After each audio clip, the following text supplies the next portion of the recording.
بسم اللہ الرحمن الرحیم۔ السلام علیکم۔ آپ سن رہے ہیں کتاب میں نے ڈھاکہ ڈوبتے دیکھا، تحریر صدیق سالک، آواز محمد وسیم، پیشکش national audio library for the blind.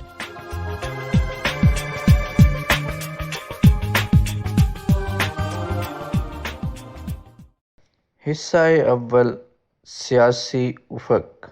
باب نمبر 1، دو جان یک قالب۔ پاکستان میں دوسرے ملک گیر مارشل لاء کی پہلی سالگرہ تھی۔ شیخ مجیب الرحمن ایک انتخابی جلسے سے خطاب کرنے صوبے کے اندرونی علاقے میں جا رہے تھے۔ ان کی کھڑکھڑاتی کار کی پچھلی سیٹ پر ان کے ساتھ ایک بنگالی صحافی بیٹھا تھا جو شیخ صاحب کی انتخابی مہم کی خبریں اپنے اخبار کو بھیجتا تھا۔ اس نے باتوں باتوں میں انہیں کسی نازک سیاسی مسئلے پر چھیڑا اور چپکے سے اپنا چھوٹا سا ٹیپ ریکارڈر چلا دیا۔ بعد میں وہ یہ ٹیپ سنا کر دوستوں کی تواضع کیا کرتا تھا۔ اس نے یہ ٹیپ مجھے بھی سنایا۔ مجیب کی جانی پہچانی اور گرجدار آواز صاف سنائی دے رہی تھی۔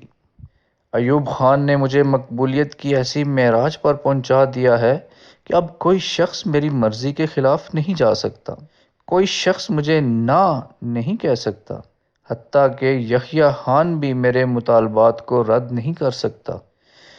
مجیب کے مطالبات اور عزائم کیا تھے، اس کی نشاندہی ایک اور ٹیپ سے ہوتی ہے جو یحییٰ خان کے محکمہ سراغ رسانی نے چوری چھپے تیار کیا تھا۔ اس میں مجیب کی آواز بند تھی۔ موضوع تھا LFO۔ یہ قانونی ڈھانچہ عملاً ایک دستوری خاکہ تھا جس میں قومی سلامتی کی ضمانت دی گئی تھی۔ اس کی وہ شقیں جو 6 نکات کی راہ میں حائل ہوتی تھیں مجیب کو سخت ناپسند تھیں۔ اس دستوری خاکے کے متعلق مجیب نے انجانے میں اپنے قریبی حلقوں میں حسب ذیل رائے کا اظہار کیا تھا۔ میرا مقصد بنگلہ دیش کا قیام ہے۔ انتخابات ختم ہوتے ہی میں LFO کو پرزے پرزے کر دوں گا۔ کون ہے جو انتخابات کے بعد میرے سامنے ٹک سکے؟ جب یحییٰ خان نے یہ الفاظ سنے تو وہ آگ بگولا ہو گیا۔ اس کا فوری رد عمل یہ تھا، اگر اس نے مجھے دھوکہ دیا تو میں اس کو سیدھا کر دوں گا۔ مجیب اور یحییٰ کے یہ خیالات بعد کی باتیں ہیں۔ ان کا صحیح پس منظر سمجھنے کے لیے ضروری ہے کہ بات جنوری 1970 سے شروع کی جائے، جب میں پہلی بار 2 سال کے لیے ڈھاکہ گیا۔ میں جب راولپنڈی سے ڈھاکہ روانہ ہوا تو رخت سفر بڑا مختصر تھا، مگر میرے ذہن میں خیالات کا وزن بہت بھاری تھا۔ یہ خیالات ملکی سالمیت سے متعلق تھے، مگر اس وقت مجھے اس سلسلے میں ہندوستان کی امکانی جارحیت کی بجائے اندرونی سیاست کے مد و جزر کا زیادہ احساس تھا، کیونکہ مغربی پاکستان میں جہاں میں نے 20-25 سال گزارے تھے، یہ تاثر عام تھا کہ مجیب کے 6 نکات علیحدگی کی در پردہ اسکیم کا دوسرا نام ہے، اور بعض حلقوں میں یہ بات بھی اکثر سننے میں آئی تھی کہ 1968 کی اگرتلہ سازش بھی اس اسکیم کو بروئے کار لانے کے لیے عملی اقدام تھا۔ ان باتوں میں کہاں تک صداقت تھی اور کہاں تک تعصب، اس کا مجھے علم نہ تھا۔ میں نے سوچا کہ بنگالی بھائیوں سے براہ راست ملوں گا تو صورتحال خود بخود واضح ہو جائے گی۔ ان دنوں مشرقی پاکستان میں 25,000 کے لگ بھگ فوجی تعینات تھے۔ میں سرکاری فرائض کے سلسلے میں انہی میں شامل ہونے جا رہا تھا، مگر 1800 کلومیٹر میں پھیلے ہوئے وسیع ہندوستانی علاقے کے اوپر پرواز کرتے ہوئے بار بار یہ خیال آ رہا تھا کہ اگر ہندوستان نے ہم پر حملہ کر دیا تو کیا یہ 25,000 فوجی مؤثر طور پر مشرقی پاکستان کا دفاع کر سکیں گے؟ میں ایک سچے پاکستانی کی طرح انہی خیالات سے آنکھیں بچانے کے لیے ماضی کی ان بوسیدہ دلیلوں میں پناہ ڈھونڈنے لگا کہ آل انڈیا مسلم لیگ کی بنیاد ڈھاکہ ہی میں تو رکھی گئی تھی۔ قرارداد پاکستان جو 1940 میں لاہور میں منظور ہوئی، ایک بنگالی لیڈر ہی نے تو پیش کی تھی، پھر ڈر کاہے کا؟ انہی خیالات کے جھرمٹ میں تیج گاؤں ڈھاکہ ایئرپورٹ پر اترا۔ زمین پر سبزے کے قالین بچھے تھے اور آسمان پر نقرئی بادل مسکرا رہے تھے۔ بدلیاں تو بہت تھیں مگر بکھری بکھری۔ ان کی اوٹ اتنی گھنی اور گہری نہ تھی کہ ہنستے ہوئے سورج کا چہرہ مکمل طور پر آنکھوں سے اوجھل ہو جاتا۔ فضا معتدل سی اور ماحول سکون آمیز سا۔ میرے ساتھ اسی جہاز سے بعض فوجی افسر اترے جو مارشل لا ڈیوٹی سے متعلق تھے۔ وہ کسی اور ہی ہوا میں تھے، دراتے ہوئے وی آئی پی لاؤنج میں گئے اور گہرے اور دبیز صوفوں میں سستانے لگے۔ باہر بنگالی کلی ہانپتے کانپتے ان کا سامان گورنمنٹ ہاؤس کی نقرئی پلیٹوں والی گاڑیوں میں لادنے لگے۔ آنن فانن وہ باہر نکلے اور گاڑیوں میں بیٹھ کر ایئرپورٹ سے نکل گئے۔ میں دوسرے برآمدے میں کھڑا کسی مناسب سواری کا انتظام کرنے لگا۔ راستے میں جہاز کی خرابی کی وجہ سے میں نے فلائٹ بدل لی تھی مگر اس کی اطلاع ڈھاکہ نہ پہنچا سکا تھا۔ تھوڑی دیر بعد ایک فوجی جیپ میرے قریب آ کر رکی۔ حوالدار نے مجھے سمارٹ سا سیلیوٹ کیا اور پاس سے گزرتے ہوئے ایک بنگالی لڑکے کو بھبکدار لہجے میں حکم دیا، صاحب کا اٹیچی کیس جیپ میں رکھو۔ سہمے ہوئے لڑکے کو یہ بھبک ناگوار تو گزری مگر اپنے آقا پر ایک احتجاجی نگاہ ڈالتے ہوئے حکم بجا لایا۔ اس نے گھور کر میری طرف بھی دیکھا۔ اس کے سیاہ چہرے کے چوکھٹے میں سفید سفید آنکھیں وحشت کا احساس لیے ہوئے تھیں۔ میں نے اپنا ہاتھ کوٹ کی جیب میں ڈالا اور چند سکے اس غریب لڑکے کو دینا چاہے مگر حوالدار نے پرزور لہجے میں کہا، سر ان حرامزادوں کی عادت نہ بگاڑیے۔ میں نے مشورہ مان لیا اور بنگالی لڑکا ایک بار پھر نفرت بھری نگاہیں مجھ پر ڈالتے ہوئے وہاں سے چلا گیا۔ ایئرپورٹ کی بلند و بالا عمارت پر پرچم ستارہ و ہلال پوری آب و تاب سے لہرا رہا تھا۔ میں چھاؤنی روانہ ہو گیا۔ جو دوست مجھے ایئرپورٹ پر لینے نہ پہنچ سکے تھے شام کو آفیسرز میس میں آئے، بڑے اتفاق سے ملے، اپنی غیر حاضری کی معافی مانگنے لگے۔ رسمی گفتگو کے بعد مشرقی پاکستان کی صورتحال زیر بحث آئی تو انہوں نے اس غیر مناسب موقع پر جبکہ حالات دگرگوں ہو رہے ہیں مشرقی پاکستان میں تقرری پر مجھ سے ہمدردی کا اظہار کیا۔ اس کے علاوہ پند و نصائح سے بھی نوازا۔ نمونے کے چند موتی حاضر ہیں۔ یہاں عملی طور پر مارشل لا کا کوئی وجود نہیں ہے۔ گھرداری کے لیے ہرگز بھاری بھاری چیزیں نہ خریدنا، کیا معلوم کب اور کن حالات میں یہاں سے بسترا گول کرنا پڑے۔ اپنا روپیہ پیسہ شہر کے کمرشل بینک کے بجائے چھاؤنی کے نیشنل بینک میں رکھوانا، اور ہاں اپنے پیش رو کے فلیٹ ہی میں ٹکے رہنا۔ یہ صندوق نما فلیٹ بڑا محفوظ ہے، اس میں کوئی شرپسند آسانی سے بم نہیں لڑکا سکتا۔ میرے خیال میں یہ سب وہم تھے، ورنہ کسی بنگالی کو کیا پڑی ہے کہ میرے گھر میں بم پھینکے۔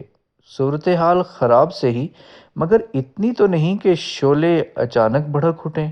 میں نے دوستوں کے مشوروں کو نظر انداز کرتے ہوئے مغربی پاکستان سے کمک یعنی بیوی بچوں کو بلوانے کے لیے تار بھیج دیا۔ چند روز میں وہ پہنچ گئے تو انہیں اپنے مورچہ نما فلیٹ میں متعین کر دیا۔ بچوں کے آتے ہی اگلے روز بنگالیوں کا ایک ہجوم ہمارے گھر پر ٹوٹ پڑا مگر وہ شرپسند نہ تھے، محض محنت مزدوری کرنے والی عورتیں تھیں جو آیا کے طور پر ملازمت کرنے کی خواہش مند تھیں۔ بنگالی عورتیں مغربی پاکستانیوں کے گھروں میں ملازمت کو ترجیح دیتی تھیں، جیسے تقسیم ہند سے پہلے ہندوستانی خانسامے اور بیرے کسی انگریز کے ہاں نوکری کو بہتر سمجھتے تھے۔ دوسرے تیسرے دن معلوم ہوا کہ میری بیوی نے 2 نوکرانیاں ملازم رکھ لی ہیں۔ بظاہر یہ سراسر فضول خرچی تھی مگر جب بیوی سے جواب طلبی کی تو وہ کہنے لگی، فکر نہ کیجیے، ان دونوں کی تنخواہ ہمارے راولپنڈی والے واحد ملازم کی تنخواہ سے کم ہوگی۔ میں نے فکر کرنا چھوڑ دیا۔ گھر آباد کرنے کے لیے برتنوں کی ضرورت پڑی تو میں ڈھاکہ سے 14 کلومیٹر دور ٹونگی میں پاکستان سرامک انڈسٹریز گیا۔ راستے میں افلاس اور ناداری کے ایسے دردناک مناظر دیکھنے میں آئے کہ ملازمت کے لیے ماری ماری پھرتی آیاؤں کی بے چینی سمجھ میں آ گئی۔ راستے میں جو عورتیں نظر آئیں ان کے پاس ستر پوشی کے لیے چند چیتھڑوں کے سوا کچھ نہ تھا۔ جو مرد دکھائی دیے وہ عموماً کوتاہ قامت اور فاقہ زدہ تھے۔ ان کی سیاہ جلد میں منڈی ہوئی پسلیاں چلتی گاڑی سے بھی گنی جا سکتی تھیں۔ بچوں کی حالت بڑوں سے بدتر تھی۔ ان کی ہڈیاں کمزور اور جسم نحیف تھے۔ کمزور ٹانگوں کے اوپر ابھری ہوئی توندیں باہر کو امڑ رہی تھیں۔ بعض بچوں کی کمر کے گرد گندا سا دھاگا بندھا تھا جس سے ایک گھنٹی لٹک رہی تھی۔ یہ ان کا واحد کھلونا تھا۔ راستے میں جہاں جہاں رکا بھیک منگوں کے غول مجھ پر ٹوٹ پڑے۔ میں نے محسوس کیا کہ بنگال کا عام غریب آدمی مغربی پاکستان کے انتہائی غریب آدمی سے بھی غریب تر ہے۔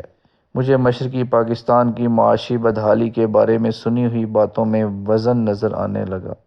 میں اپنے آپ کو مجرم محسوس کرنے لگا۔ مجھے خیال ہونے لگا کہ چند روز پہلے میرے دوست شاید ٹھیک ہی کہہ رہے تھے، کیونکہ اگر یہ بھوکے ننگے لوگ انبوہ در انبوہ مشتعل ہو جائیں تو واقعی بازار لوٹ سکتے ہیں، چھاؤنی پر ہلہ بول سکتے ہیں اور میرے گھر میں بم بھی پھینک سکتے ہیں۔ فیکٹری کے دروازے پر ایک لمبا تڑنگا آدمی ملا۔ وہ کوٹ پتلون پہنے تھا اور وضاقتہ سے پنجابی لگتا تھا۔ اس نے بھی میرے خد و خال سے میرے علاقائی تعلق کا اندازہ لگا لیا۔ وہ مسٹر نیازی تھا جو فیکٹری میں سیکیورٹی اسسٹنٹ کا کام کرتا تھا۔ بڑے اتفاق اور محرمانہ انداز میں باتیں کرنے لگا۔ جب میں نے وہاں آنے کا مقصد بتایا تو کہنے لگا، میری مانیے تو برتنوں کا آرڈر خود نہ دیجیے۔ یہاں کے بنگالی مزدور مغربی پاکستان کے افسروں سے قد رکھتے ہیں۔ ان کے آرڈر کے برتن بھی جان بوجھ کر خراب کر دیتے ہیں۔ آپ یہ کام مجھ پر چھوڑ دیجیے۔ ڈھاکہ واپس پہنچ کر میں نے دن بھر کے تجربات ایک پرانے پنجابی دوست سے بیان کیے۔ خاص طور پر غربت کے دردناک مناظر کا ذکر بڑے پراثر انداز میں کیا، مگر وہ ٹس سے مس نہ ہوا، بلکہ الٹا بنگالیوں کو ان کی کاہلی اور نااہلی کے لیے کوسنے لگا۔ اس نے نفرت آمیز انداز میں کہا، یہ صرف ایک کام میں طاق ہیں اور وہ ہے خاندانی منصوبہ بندی کے اصولوں کی بے دریغ خلاف ورزی۔ آپ ان کی غربت کا اتنا اثر نہ لیں۔ میں آپ کو تصویر کا دوسرا رخ دکھانے کسی دن شہر لے چلوں گا۔ کیپٹن چودھری واقعی اپنی پہلی فرصت میں مجھے گاڑی پر بٹھا کر شہر لے گیا۔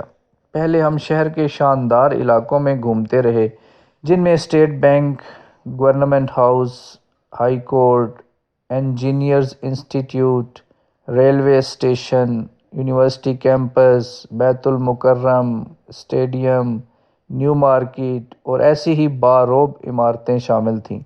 ان عمارتوں کا چکر لگانے کے بعد کیپٹن صاحب نے اہانت آمیز لہجے میں کہا، پہلے یہاں کچھ بھی نہیں تھا، یہ سب کچھ 1947 کے بعد بنا، اور وہ بھی سالانہ سیلابوں، سمندری طوفانوں اور قیامت خیز سائیکلونوں کے باوجود۔ ضرورت اس بات کی ہے کہ کوئی شخص زر مبادلہ کے آمد و خرچ کے اعداد و شمار جمع کرے اور مجیب کی طرف سے عائد کردہ اقتصادی استحصال کے الزامات کی کلئی کھول دے۔ میں کیپٹن چودھری کی باتیں سن کر سوچنے لگا کہ اگر یہ سب کچھ سچ ہے اور حقائق مجیب کے خلاف ہیں تو پھر ڈر کس بات کا؟ اس کے علاوہ مجیب کا توڑ مولانا عبدالحمید بھاشانی بھی تو ہیں، جو ایک با اثر اور متوازی جماعت کی قیادت کر رہے ہیں، اور ہاں، دائیں بازو کی کئی جماعتیں بھی تو مجیب کے خلاف ہیں۔ وہ اکثر و بیشتر ملک کے دونوں بازوؤں کے درمیان اسلامی رشتے پر زور دیتی رہتی ہیں۔ بھلا ان حالات میں مجیب کس طرح منمانی کر سکتا ہے؟ اگر اس کا سب سے بڑا ہتھیار رائے عامہ ہے تو اس کا اندازہ تو انتخابات کے بعد ہی ہوگا۔ دیکھیے انتخابات میں کیا ہوتا ہے۔ انتخابات کے لیے سیاسی سرگرمیوں پر سے 1 جنوری 1970 سے پابندی اٹھا لی گئی۔ سال نو کا خیر مقدم بائیں بازو کے طلباء کی جماعت نے آدھی رات کو مشعل بردار جلوس نکال کر کیا، جس میں انہوں نے سرخ انقلاب کے نعرے لگائے۔ ان کی حریف جماعت ایسٹ پاکستان اسٹوڈنٹس لیگ نے، جس کا الحاق عوامی لیگ سے تھا، اگلے روز ایک جلسہ عام میں یہ اعلان کیا کہ ہماری نجات کا راز 6 نکات میں ہے، صرف 6 نکات میں۔ دائیں بازو سے تعلق رکھنے والے طالب علموں نے اپنا کوئی زور نہ دکھایا۔ سیاسی جماعتوں میں عوامی لیگ، جماعت اسلامی اور نیشنل عوامی پارٹی بھاشانی گروپ بہت سرگرم تھیں۔ عوامی لیگ نے اپنی انتخابی مہم کا آغاز 11 جنوری کو پلٹن میدان میں ایک عظیم الشان جلسے سے کیا۔ یہ جلسہ تنظیم اور تعداد کے لحاظ سے بہت کامیاب رہا۔ اخباری اصطلاح میں وہاں لوگوں کا ایک ٹھاٹھے مارتا ہوا سمندر تھا۔ تعداد کے علاوہ گفتار و افکار کے لحاظ سے بھی یہ اجتماع یادگار تھا۔ اس سے خطاب کرتے ہوئے شیخ مجیب الرحمن نے باشگاف الفاظ میں کہا کہ بنگالیوں نے 1956 کے دستور میں برابری کے اصول کو تسلیم کر کے سخت غلطی کی تھی۔ اس نے دھمکی دی کہ اگر بنگلہ دیش پر یہ اصول دوبارہ ٹھونسنے کی کوشش کی گئی تو اس کی مزاحمت کی جائے گی اور عوام کے حقوق کے لیے تحریک چلائی جائے گی۔ بعد میں بنگال کے ممتاز سیاستدان مرحوم تفضل حسین عرف مانک میاں کے سپوت بیرسٹر معین الحسین نے مجھ سے کہا، میرے والد کی زندگی میں 1956 کے آئین کو بنگالیوں کے لیے قابل قبول بنانا ممکن تھا، مگر اب گاڑی چھوٹ چکی ہے۔ میں نے اس دعوے کی تصدیق بعض بزرگ سیاستدانوں سے چاہی تو انہوں نے اس کی تصدیق کی اور کہا، جی ہاں، حسین شہید سہروردی کی موت کے بعد اگر کسی کا اثر و رسوخ مجیب پر تھا تو وہ مانک میاں ہی تھے۔ ایک ہفتے بعد جماعت اسلامی نے اسی پلٹن میدان میں اپنا جلسہ منعقد کیا، جہاں عوامی لیگ نے اپنی انتظامی صلاحیتوں کا بھرپور مظاہرہ کیا تھا۔ جماعت اسلامی نے بھی اپنے اجتماع کو کامیاب بنانے کی پوری کوشش کی، مگر یہ جلسہ ہلڑ بازی کا شکار ہو گیا۔ نوبت مار کٹائی تک پہنچی، جس میں 2 آدمی ہلاک اور 50 زخمی ہوئے۔ زخمیوں میں سے 25 کی حالت تشویشناک تھی۔ امیر جماعت اسلامی مولانا ابوالعالی مودودی، جو جلسے سے خطاب کرنے خاص طور پر لاہور سے ڈھاکہ پہنچے تھے، تقریر کیے بغیر جلسہ گاہ سے واپس آ گئے۔ اس خون ریز جھڑپ میں جماعت اسلامی ایک مظلوم اور ستم رسیدہ جماعت بن کر نکلی۔ جماعت نے خون خرابے کی ذمہ داری عوامی لیگ پر ڈالی، کیونکہ جلسہ گاہ کے ایک حصے سے جوائے بنگلہ یعنی بنگلہ دیش زندہ باد کے نعرے سنائی دے رہے تھے۔ عوامی لیگ یہ کہہ کر اس الزام کی بھرپور تردید کرتی تھی کہ تشدد اس کے مفاد میں نہیں، کیونکہ اس سے انتخابات التوا کا شکار ہو سکتے تھے۔ فریقین میں یہ بحث اپنی جگہ بجا، مگر سوال یہ ہے کہ اس گڑبڑ کو روکنے کے لیے انتظامیہ نے کیا کیا؟ خون ریز جھڑپوں کے دوران پولیس کہاں تھی؟ اس نے بروقت اور مؤثر مداخلت کر کے امن و امان بحال کیوں نہ کیا؟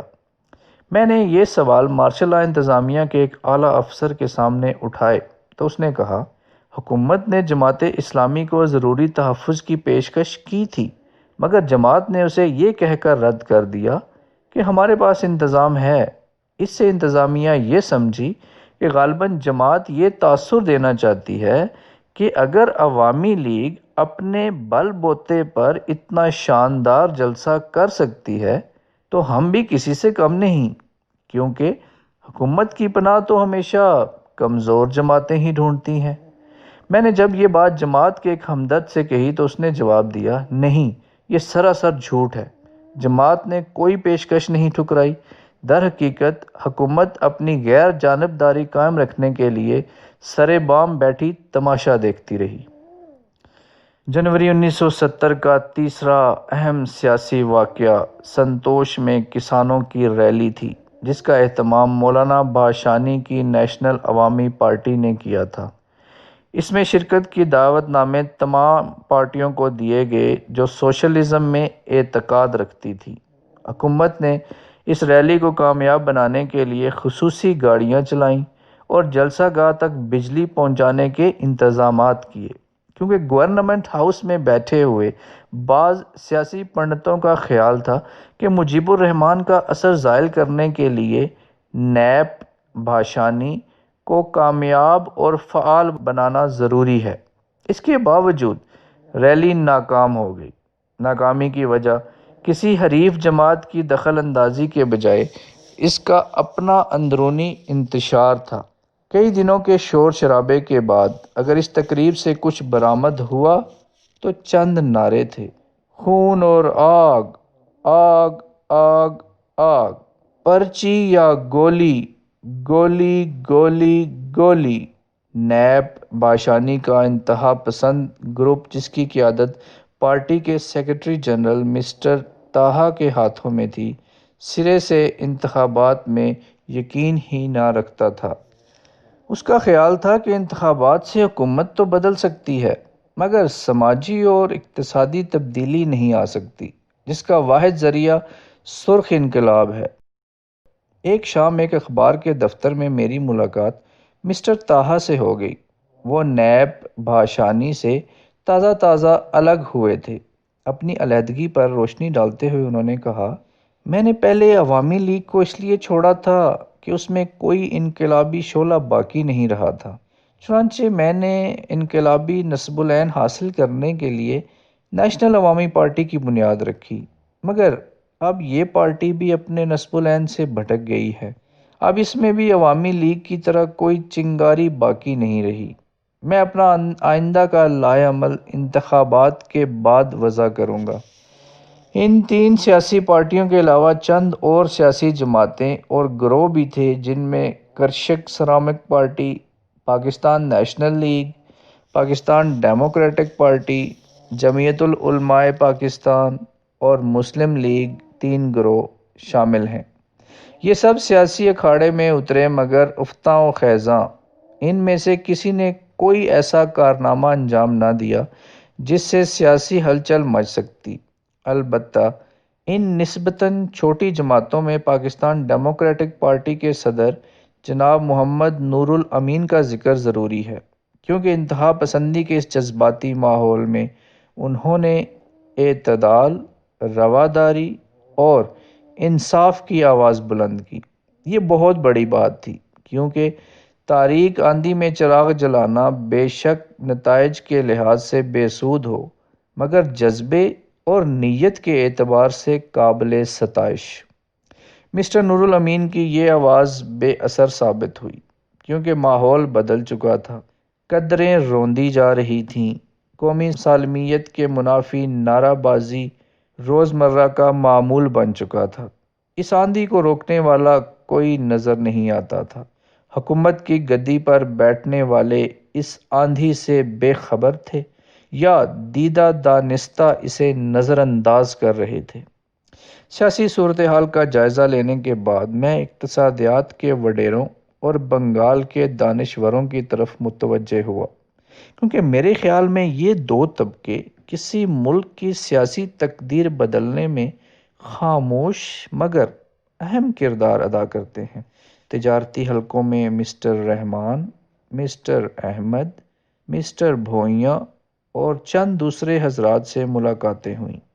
ان کا زور بیان اس بات پر ٹوٹتا تھا کہ جناب، مغربی پاکستان میں جتنی ترقی ہوئی ہے مشرقی پاکستان کے پیسے سے ہوئی ہے۔ اس سلسلے میں وہ عوامی لیگ کے زیر سرپرستی چھپنے والا لٹریچر کا اکثر حوالہ دیتے، جس میں دعویٰ کیا گیا تھا کہ پاکستان کی مجموعی آمدنی کا 60% حصہ مشرقی پاکستان سے حاصل ہوتا ہے، مگر اس پر قومی آمدنی کا صرف 20% خرچ ہوتا ہے۔ اس کے برعکس مغربی پاکستان قومی آمدنی کا صرف 40% کماتا ہے مگر کل آمدنی کا 75% کھا جاتا ہے۔ اعداد و شمار کے علاوہ یہ حضرات بعض عملی دشواریوں کا بھی اکثر ذکر کرتے اور روزمرہ زندگی سے ایسی مثالیں دیتے کہ سارا تجارتی نظام مضحکہ خیز نظر آتا۔ مثلاً وہ کہتے کہ ایک جہاز جو مشرق وسطیٰ سے ربڑ وغیرہ لے کر چٹاگانگ روانہ ہوتا ہے، پہلے سیدھا کراچی جاتا ہے، پھر کراچی سے چٹاگانگ آتا ہے، جس سے کرایہ بھی بڑھتا ہے اور وقت بھی زیادہ لگتا ہے۔ اسی طرح فوج کے استعمال میں آنے والی چھل جالیاں کیموفلاج نیٹس عموماً پٹسن سے بنتی ہیں۔ پٹسن کی فیکٹریاں یہاں ہیں، مگر پہلے یہ تیار شدہ مال رنگائی کے بہانے مغربی پاکستان بھیجا جاتا ہے اور پھر واپس منگوا کر یہاں کے یونٹوں کو دیا جاتا ہے۔ معلوم ہوتا ہے کوئی چیز اس وقت تک مشرقی پاکستان کے لیے مناسب نہیں سمجھی جاتی جب تک اس پر مغربی پاکستان کی قبولیت کی مہر ثبت نہ ہو جائے، خواہ یہ تجارتی مال ہو، سیاست دان ہو یا انتظامیہ کے افسر۔ ذہنی اور فکری محاذ پر بھی کیفیت تشویشناک تھی۔ چند ذاتی تجربے پیش کرتا ہوں۔ پڑھے لکھے لوگوں میں جس شخص سے سب سے پہلے رابطہ قائم ہوا وہ پاکستان کونسل برائے قومی یکجہتی کی ڈھاکہ شاخ کے ریزیڈنٹ ڈائریکٹر تھے۔ وہ میری خواہش پر مجھے سینٹر کی لائبریری دکھانے لگے۔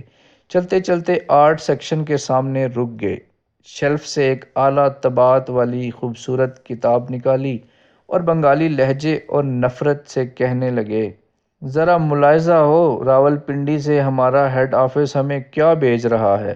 یہ قومی دولت کا سراسر ضیاع نہیں تو کیا ہے؟ کیا آپ نے کسی بنگالی شاعر کے بارے میں بھی اس پائے کی کوئی کتاب شائع کی ہے؟ ان کی برہمی کا باعث مرکہ چغتائی تھا جس میں یکتائے روزگار شاید اسد اللہ خان غالب کے منتخب اشعار کی مصور ترجمانی کی گئی تھی۔ لائبریری کے اس چکر میں وہ ایک جگہ اور رکے اور شیلف کی طرف انگلی اٹھاتے ہوئے کہا، یہ سارا شیلف تمہارے قائد اعظم سے متعلق کتابوں سے بھرا پڑا ہے۔ زور تمہارے پر تھا، جس کی چبھن مجھے محسوس ہوئی اور میں ٹیس کو دل میں سمیٹ کر واپس چلا آیا۔ چند روز بعد مجھے فلم سینسر بورڈ ڈھاکہ کی میٹنگ میں ایک اور یادگار تجربہ ہوا۔ یہ میٹنگ بلانے کا مقصد چربا فلموں کی روک تھام تھا جن کا اکثر مواد فلموں اور ناولوں کی شکل میں کلکتہ سے آتا۔ اس اجلاس میں ڈھاکہ کی فلمی صنعت کے تمام نمائندے یعنی پروڈیوسر، ڈائریکٹر، فنکار اور قلمکار موجود تھے۔ صدر مجلس نے ابتدائی کلمات میں قومی وقار اور اخلاقی اقدار کے نام پر سرقہ اور چربا کی لعنت ختم کرنے پر زور دیا اور تمام حاضرین سے تعاون کی اپیل کی۔ اس پر فلم انڈسٹری کے بااثر ڈائریکٹر جو خود اچھے قلمکار بھی تھے اپنے ساتھیوں کے جذبات کی ترجمانی کرنے کے لیے کھڑے ہوئے۔ انہوں نے فرمایا، پاکستان کی فلمی صنعت کے بارے میں ایک اعلیٰ سطحی مذاکرہ پہلے بھی یہاں منعقد ہوا تھا جس میں یہاں کی فلمی صنعت کے مفاد میں یہ فیصلہ کیا گیا تھا کہ حکومت اس کی نشو و نما کے روایتی سرچشموں میں مداخلت نہیں کرے گی۔ میں مارشل لاء انتظامیہ کو مشورہ دوں گا کہ وہ حکومت کے اس فیصلے پر قائم رہے اور اس کا دروازہ ہماری طرف کھلا رکھے۔ سوچئے تو صحیح، آخر ہم اپنے ثقافتی کعبے سے کیسے پیٹھ موڑ سکتے ہیں؟ جلسے کے بنگالی صدر نے جس کی اپنی وفاداری مشکوک تھی میری طرف معنی خیز نظروں سے دیکھا اور بنگالی دانشور کی نکتہ آفرینی پر اثبات میں سر ہلاتے ہوئے اجلاس برخاست کر دیا۔ مختلف طبقوں سے تعلق رکھنے والے بنگالی بھائیوں سے رابطہ قائم کرنے کے بعد میں اس نتیجے پر پہنچا کہ مغربی پاکستان اور مشرقی پاکستان کے درمیان ایک وسیع ذہنی خلیج حائل ہو چکی ہے۔ سوال یہ تھا کہ آیا یہ خلیج پاٹی جا سکے گی یا اس کا نتیجہ کچھ اور ہوگا؟ مان میرے ذہن 25,000 فوجیوں کی طرف گیا جن کو مشرقی پاکستان میں قومی سالمیت کی حتمی گارنٹی سمجھا جاتا تھا۔ آئیے ذرا دیکھیں کہ ان فوجیوں کی ذہنی کیفیت کیا تھی۔